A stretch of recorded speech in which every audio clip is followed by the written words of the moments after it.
Kita baca nasihat dari kitab An-Nasaihud Diniyah wal Wasaya Al-Imaniyah, karya daripada Al-Imam Qutbil Irsyad wa Ghausil Ibad wal Bilad Al-Habib Abdullah bin Alawi bin Muhammad Al-Haddad.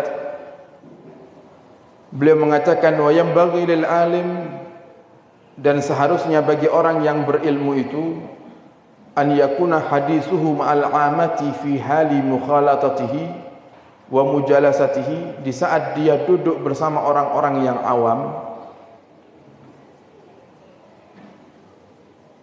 hendaknya dia membahas tentang al-wajibat wal muharramat.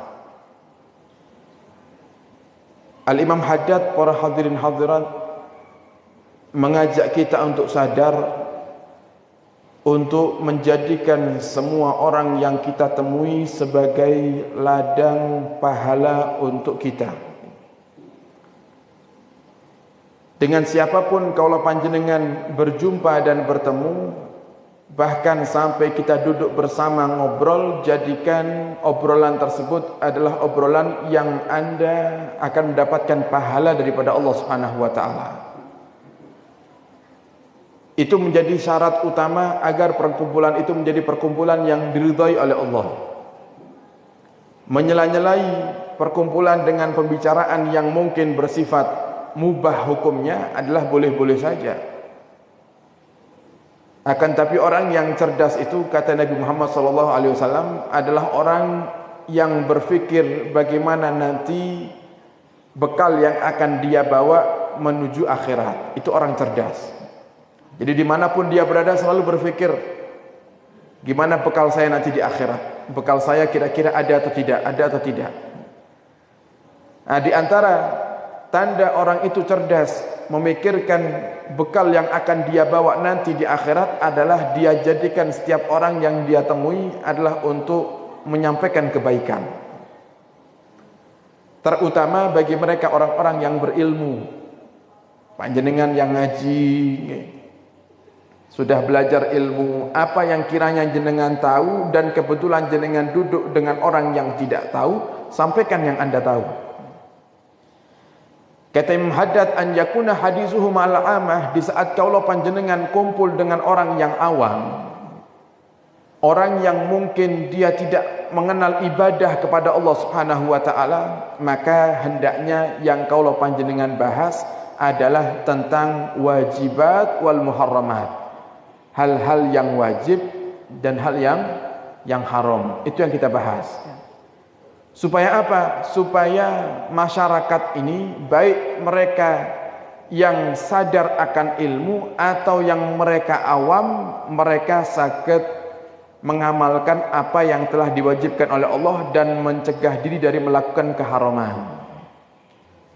Kalau kita berbicara tentang hal yang haram, para hadirin, kalau kita semuanya diam terkait hal-hal yang haram, maka hal yang haram itu akan menjadi biasa.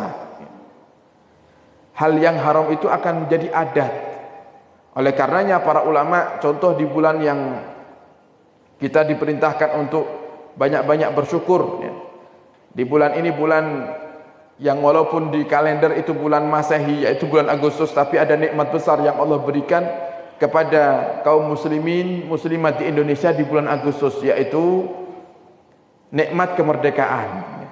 Merdeka itu nikmat besar, para hadirin. Merdeka itu nikmat besar. Kenapa? Karena ada yang bisa kita jadikan contoh. Mereka saudara-saudari kita yang merindukan kemerdekaan, merindukan kebebasan dalam beribadah kepada Allah Subhanahu wa taala, yang mereka setiap mau beribadah selalu dirundung kekhawatiran, selalu dibayang-bayangi dengan ketakutan. Salat di masjid tiba-tiba diserang oleh orang-orang kafir. Dan itu dulu pernah terjadi di Indonesia. Nah, sehingga supaya nikmat itu tidak dicabut sama Allah, hendaknya kita mensyukuri nikmat itu.